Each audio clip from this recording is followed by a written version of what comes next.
Should you cruise the Mediterranean in the winter season? Just the facts on reasons this can make a lot of sense. What's your favorite destination in the Mediterranean? Let me know in the comments below. And if you enjoy this voyage with us today, a thumbs up and subscribe is really appreciated and helps other folks just like you to find the channel.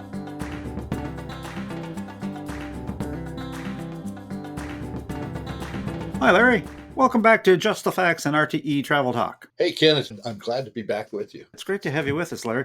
So listen, there's something on the go that I don't think many people are aware of, and it's a really, really good idea as far as I'm concerned. You know, if you're thinking of cruising the Mediterranean, to maybe cruise it in the off season or in the winter. Now, there's a bunch of advantages to that, like fewer crowds, possibly lower costs, milder weather, authentic local experiences, and even in some cases, seasonal experiences. What's your thoughts about that, Larry? Ken, when we first started in business 21 years ago, I would really never recommend anybody take a cruise in Europe after September and for sure not into October. Right.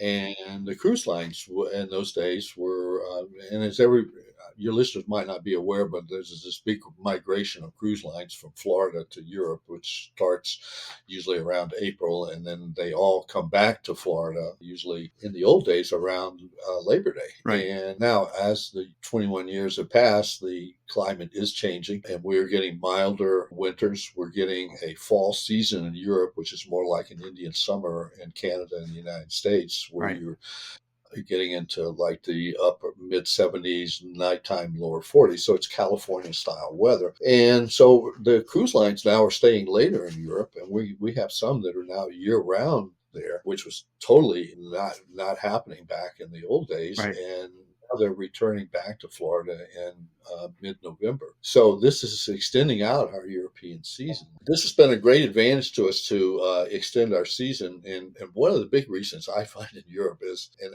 I know you've noticed this, that European school kids in the summertime tend to travel in great herds Oh, to yes. the to the hot spots of Yeah. Europe. I'll never forget being in Florence and not being able to even walk down the street Yeah. because these crowds It's of wall-to-wall people. wall-to-wall people, a Yeah. lot of which were school children on summer break. That alone is a big advantage to me for traveling in the fall and wintertime in Europe. Now, you mentioned that there's a lot of cruise lines that are actually staying there year-round now. So when you're thinking about that, Larry, if I was to consider an off-season cruise, when would the months be that you would think would be the most optimal? Ken, now I think now around mid-October, well, anytime from after Labor Day, let's say, Yeah. is a good time. It gets even better the further you go along with October. A few other considerations for traveling during this time, we see lower airfares during this time. Now, a caveat, Ken, is we want to make sure that we're talking about the southern part of Europe, say from Barcelona through around to Athens, southern Italy, those areas. We obviously want to stay away from Scandinavia, the Netherlands, and because that's still Yes, of course. considerably Yeah. cold up there. Yeah. And another great advantage to traveling during these times is a lot of our European countries do not have air conditioning, and now we're seeing very hot temperatures in June and July, and that's it's making it less desirable, I think, to be in Europe for your pre-cruise and your post-cruise stays. So that's Yeah. another big advantage. But yeah, I think anytime after Labor Day, I think to me the peak time is the first week of October through about the first week of November. After that, it's starting to get a little chilly. Actually, I looked at the temperatures today in Barcelona, and the high of the day was 63 and the low was 42. So it is fall-like weather there today, and we're in the first few days of January. No, exactly. Are there cruise opportunities in the Mediterranean at this time of year in January, February, March? Yeah, one that comes to mind is Viking is pretty much their 900 passenger ships, their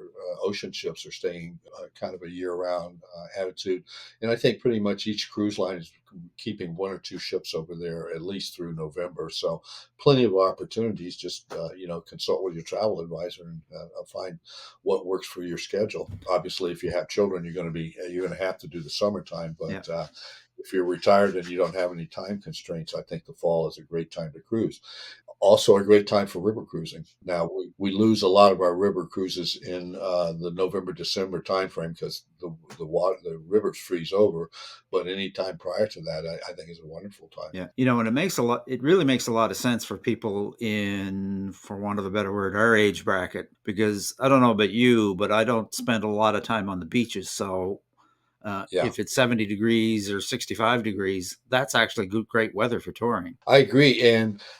And another thing, Ken, is that where it's not as crowded in Europe, it gets crowded in the Caribbean because the ships are here. And so more people think, oh, in the wintertime, I'm going to go down and cruise in the Caribbean. But we also have some of our worst weather in the Caribbean because we get these fronts there. I did a post cruise call last week, and someone out in December, they had some of the roughest seas they've ever been in their life because we get these fronts coming through the Caribbean, and it can be very windy, which makes for from really rough seas. So you get a Interesting. little bit better ocean atmosphere over in Europe than you do in the Caribbean in these November, December timeframes. Yeah. And obviously, like I said earlier, there's probably quite a savings in traveling in the off season. Yes. So, Larry, if I was thinking about taking a Mediterranean cruise in the off season, what do you think is the best way to go about doing that? Ken, I think the best is to give your travel advisor a call Yeah. and say, "Hey, I heard that maybe it's better time to cruise in, October, September, or November. What can you show me?" And Right. if you have your favorite cruise line, then they'll look that for you. But Yeah, makes sense because that way they're gonna know what ships are gonna be there and what itineraries are actually working for folks. using a travel advisor is not going to cost you any additional money. You let them do the footwork for you and come back with recommendations. All right, Larry. Well, this has been grand. So until the next time, I'm just going to wish you safe and happy travels on all your future cruises and destinations. May the wind always be at your back, and perhaps sometime we'll see you in the Mediterranean. We would love to do that, Ken. Let's plan on it. Sounds like a plan. Take care, Larry. All right. Thanks, Ken. Bye.